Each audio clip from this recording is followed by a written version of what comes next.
की बड़ी खबर आपको रायपुर से बता रहे हैं, जहां मंत्री कवासी लखमा का बीजेपी पर बड़ा आरोप लगा है। अवैध शराब की तस्करी में बीजेपी के लोग शामिल हो सकते हैं। उन्होंने ये आरोप लगाया। उन्होंने ये भी कहा कि अवैध शराब तस्करी पर कार्रवाई होगी। उन्होंने ये भी कहा कि शराब तस्करों पर कार्रवाई तो बीजेपी के पेट में दर्द क्यों है। इस वक्त की अहम जानकारी आपको रायपुर से दे रहे हैं, जहां मंत्री कवासी लखमा का बीजेपी पर बड़ा आरोप लगा है।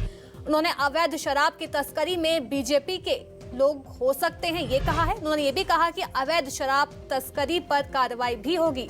तो वहीं शराब तस्करों पर कार्रवाई तो बीजेपी के पेट में दर्द क्यों है। इस वक्त की बड़ी और अहम जानकारी रायपुर से।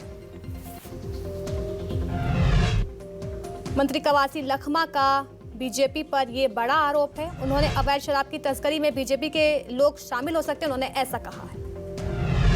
छत्तीसगढ़ में अभी हाल के दिनों में अवैध शराब की तस्करी के मामले ज़्यादातर सामने आए हैं, लेकिन आबकारी विभाग लगातार अवैध शराब की तस्करी को रोकने के लिए कार्रवाई भी कर रहा है। हमारे साथ बात करने के लिए आबकारी मंत्री कवासी लखमा भी मौजूद है।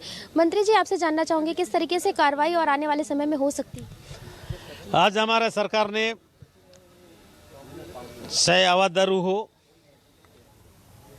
चाहे तुम्हारे रायपुर में क्या चल रहा था, हुक्का बार हो, ये तस्करी इस टाइप के लोगों को छत्तीसगढ़ के मुख्यमंत्री का सरकार का सख्त निर्देश है, कोई भी आदमी तस्करी नहीं करेगा, उनको ऊपर कार्रवाई होगा। बीजेपी आरोप लगा रही है कि जो कांग्रेस के राज में अवैध शराब की तस्करी बढ़ी है। बीजेपी के पास कोई मुद्दा तो है नहीं, इसलिए हम कार्रवाई कर रहे हैं। उनको पेट दर्द हो रहा है, उन लोगों भी शामिल होंगे। क्या लगता है आपको, बीजेपी के लोग भी आपने अभी कहा कि शामिल हो सकते हैं उसमें? मतलब आपके मीडिया के आधार पर मेरा तो आरोप है नहीं, लेकिन कहीं ना कहीं पता चलता है कि इसमें शामिल है। ऐसा पकड़ने वाले के समय चाहे बीजेपी हो, कोई भी आदमी मदद करना चाहिए और सबका सहयोग मिलेगा और सबको मदद मिलेगा तो छत्तीसगढ़ अच्छा होगा। तो जो कार्रवाई है अवैध शराब के तस्करों पर, वो कब तक की जा सकती है और कड़ी कार्रवाई कब तक की जाएगी? तब तक बड़ा लोग नहीं मिलेंगे, तब तक रुकेगा नहीं, तब तक जारी रहेगा। जैसे कि बीजेपी लगातार आरोप लगा रही है, उनके आरोप को लेके क्या कहना? उनका आरोप अच्छा सुझाव देंगे, उनका सुझाव भी मानेंगे। और आरोप लगाने के लिए, खाली आरोप लगाने उसको हम उनके आधार पर नहीं चलेंगे। सरकार हमको चलाना है, हमको जनता को सुरक्षा देना है, हमको छत्तीसगढ़ को अच्छा बनाना है।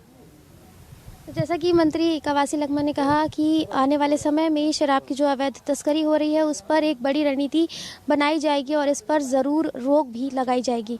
कैमरामैन जगन्नाथ राव के साथ सुप्रिया पांडे, न्यूज़ 24 मध्य प्रदेश, छत्तीसगढ़। ज्यादा जानकारी के साथ मेरी सहयोगी सुप्रिया पांडे रायपुर से हमें लाइव मिली है। सुप्रिया, मंत्री कवासी लखमा ने आरोप लगाया कि अवैध शराब की तस्करी के पीछे बीजेपी का हाथ है। इसको लेकर ज्यादा क्या जानकारी मिल पा रही है इस समय? जी देखिए, बिल्कुल मंत्री कवासी लखमा ने अवैध शराब की तस्करी पर बीजेपी के हाथ का आरोप लगाया है। उन्होंने कहा है कि इस पर बीजेपी के लोग भी शामिल हो सकते हैं। आपको बता दूं कि छत्तीसगढ़ में लगातार अवैध शराब की तस्करी के मामले देखने को मिल रहे हैं, जिस पर बीजेपी लगातार ये आरोप लगा रही है कि कांग्रेस की सरकार जब से छत्तीसगढ़ में आई है तब से अवैध शराब की तस्करी के मामले बढ़े हैं। तो वहीं अब मामले में कवासी लखमा का एक बड़ा बयान सामने आया, जिसमें उन्होंने बीजेपी पर आरोप लगाया है और एक बड़ा आरोप लगाया है कि अवैध शराब की तस्करी में बीजेपी के लोग शामिल हो सकते हैं। तो वहीं कवासी लखमा ने यह भी कहा कि जब वो लोग कार्रवाई कर रहे हैं, यानी कि जब सरकार की तरफ से कार्रवाई की जा रही है, तो बीजेपी के पेट में दर्द क्यों हो रहा है, उन्हें भी मदद करनी चाहिए, ऐसा भी मंत्री कवासी लखमा ने कहा। इसके अलावा मंत्री कवासी लखमा ने यह बयान भी दिया है कि जिस तरीके से यहाँ पर अवैध शराब की तस्करी हो रही है, 15 साल के जो कार्यकाल में आदतन व्यापारी और जो कोचिए हैं उनकी आदत को छुड़ाने में 2.5 साल कम पड़ रहा है। ये भी कवासी लखमा का एक बड़ा बयान है, जिस पर उन्होंने मीडिया से चर्चा में कहा है कि अवैध शराब की तस्करी में बीजेपी का हाथ हो सकता है। इसके अलावा 2.5 साल भी अवैध शराब के तस्कर और अवैध जो कारोबार हो रहे हैं शराब को लेकर के, उसे बंद करने में मंत्री कवासी लखमा ने बीजेपी पर आरोप लगाया है कि अवैध शराब की तस्करी में बीजेपी का हाथ है। तो वहीं एक तरह से इसमें वार पलटवार देखा जा रहा है और सियासत भी देखी जा रही है। बहुत बहुत शुक्रिया सुप्रिया में तमाम जानकारी देने के लिए।